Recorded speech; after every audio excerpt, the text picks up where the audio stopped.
शायद साहब, अब हम ये जानते हैं कि सियासत के असरात सर इकोनॉमी के ऊपर भी होते हैं, सोसाइटी के ऊपर भी होते हैं। इस वक्त जो मौजूदा पाकिस्तान में सियासत है उसके असरात इकोनॉमी के ऊपर हम देखते हैं तो 47% पॉवर्टी रेट है, यानी 12 करोड़ के करीब लोग दो वक्त की रोटी से महरूम है sir.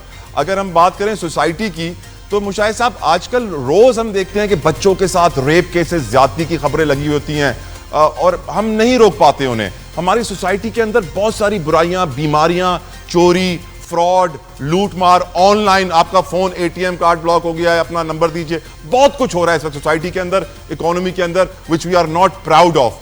What do you see? इसकी वजह आप समझते हैं हमारे मुल्क के लीडर्स ही हैं, पॉलिसी मेकर्स ही हैं, पॉलिटिशियंस ही हैं, जिनकी नेगेटिव पॉलिसीज ने इंपैक्ट दिया है मुशाहिद साहब?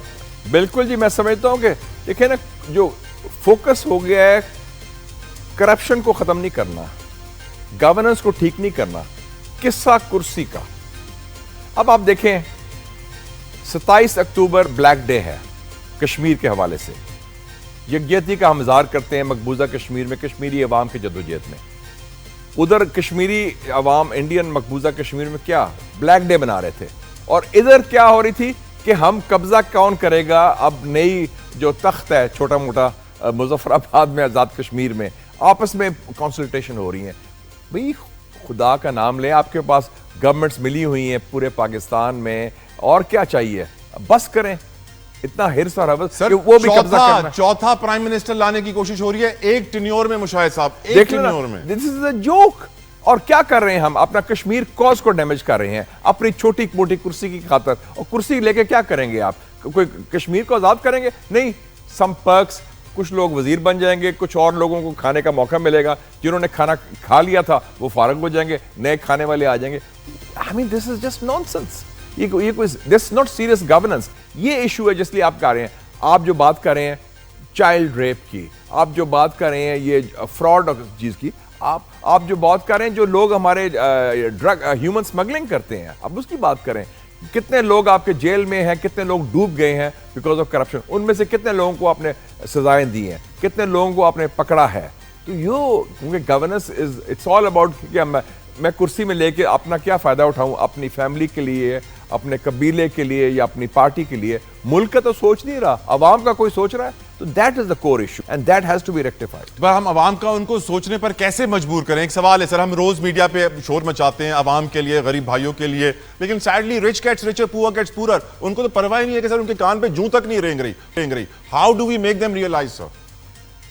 तला जतोई साहब, आप जनूबी एशिया में रहते हैं और पिछले 3 सालों में 3 जनूबी एशिया के ममालिक में अवामी इंकलाब आए हैं।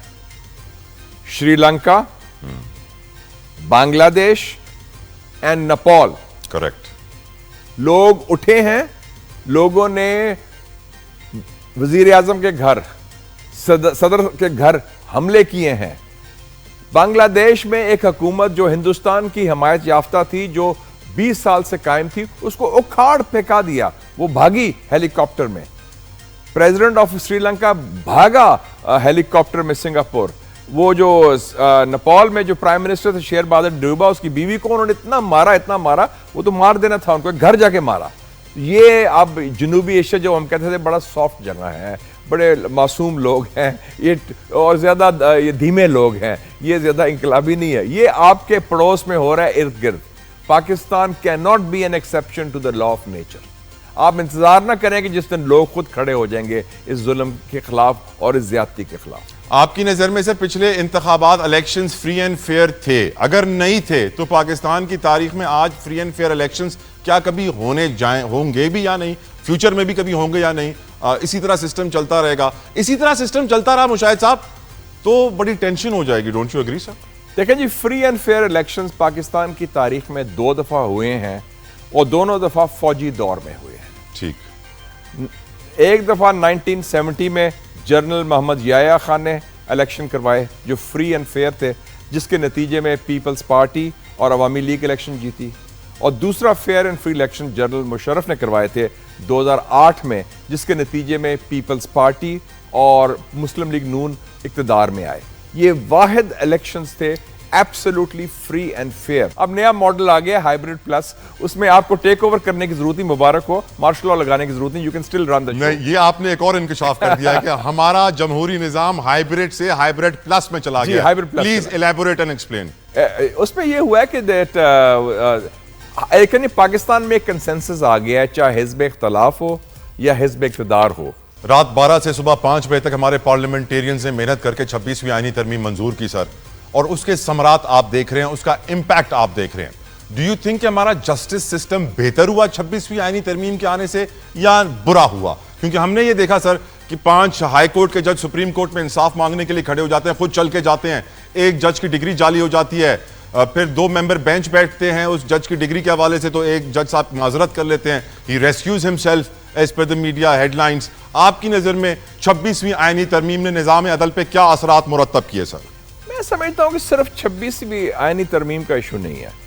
2017 को एक सॉफ्ट कू होता है पाकिस्तान में, और सॉफ्ट कू एस्टैब्लिशमेंट कराती है मियां नवाज शरीफ साहब के खिलाफ, और उसमें वो किसको इस्तेमाल करती है? जुडिशरी को। और वो जुडिशरी अहकामा की बुनियाद पर मियां साहब को डिस्क्वालीफाई करते हैं, जो बिल्कुल फ्रॉड मैंडेट था। उसी तरीके से जिस तरह 1979 में पाकिस्तान की जुडिशरी ने जुल्फिकार अली भुट्टो का जुडिशल मर्डर किया था। तो ये 26वीं तरमीम तो अभी आई है ना जी, उससे पहले भी मेरे ख्याल माफ करना मसले थे हमारे जुडिशरी में, हायर जुडिशरी में भी, जिसमें वो they were handmaiden, they were used as instruments as part of the power game. Senator साहब, यू मीन अदालतें आजाद हैं आज, या फिर आप कह रहे हैं कि जिस तरह पहले भी अदालतें आजाद नहीं थी उसी तरह आज भी अदालतें आजाद नहीं हैं? क्या गरीब आदमी को इंसाफ मिल सकता है? क्योंकि सर वही है ना, जिसकी जेब में बहुत सारा पैसा हो वही अदालत जाएगा, जिसके पास 20-25 साल हो वही अदालत जाएगा। निजाम अदल हमारे दीन के अंदर भी बहुत इंपॉर्टेंट है। How do we fix it sir? देखिए जी, be very clear, throughout our history हमारे कानून जो होता है, लागू होता है, वो लावारसों के लिए होता है, जिनका कोई आगा पीछा नहीं। जो वीआईपीज हैं, जो अमीर हैं, जो पावरफुल हैं, उनको लॉ और justice has never applied. So ये we should accept this reality. जिस दिन वो अप्लाई होगा वो हो जाएगा का मामला ठीक। क्या कहा था विंस्टन चर्चिल ने? उससे पूछा गया हालात बहुत खराब हैं, इन्वेजन हो रही है, पूरा यूरोप फ्लैट हो गया, नाज़ी जर्मनी ने कैप्चर कर लिया यूरोप, हिटलर उनके शोर्स पर पहुंच गया। उसने कहा अदालतें काम कर रही हैं कि नहीं है? आर दे डिलीवरिंग जस्टिस और नॉट? उन्होंने कहा हाँ जी अदालतें तो काम कर रही हैं। कहते देन ब्रिटेन इज सेफ, फिर हम बचे हुए हैं, इंसाफ मिलेगा तो होगा। हजरत अली का क्या कॉल है? कुफर की हुकूमत चल सकती है लेकिन जुल्म और नाइंसाफी की हुकूमत नहीं चल सकती, ये हजरत अली का कॉल है। क्या पाकिस्तान में अदालतें काम कर रही हैं आपकी नजर में? जिस तरह विंस्टन चर्चिल को जवाब मिला था कि हाँ कर रही हैं, क्या आप जवाब देंगे कि पाकिस्तान में अदालतें काम कर रही हैं? मेरे ख्याल में जुज़वी तौर पर काम कर, जुज़वी तौर पर। ये कुछ जजेस हैं, आप हमेशा ऐसे अल्फाज इस्तेमाल करते हैं मुशाहिद साहब के, ना यहाँ के ना वहां के। यहाँ के लोग भी आपको अपना समझते हैं, वहां के लोग भी आपको अपना समझते हैं, सबके अपने आप।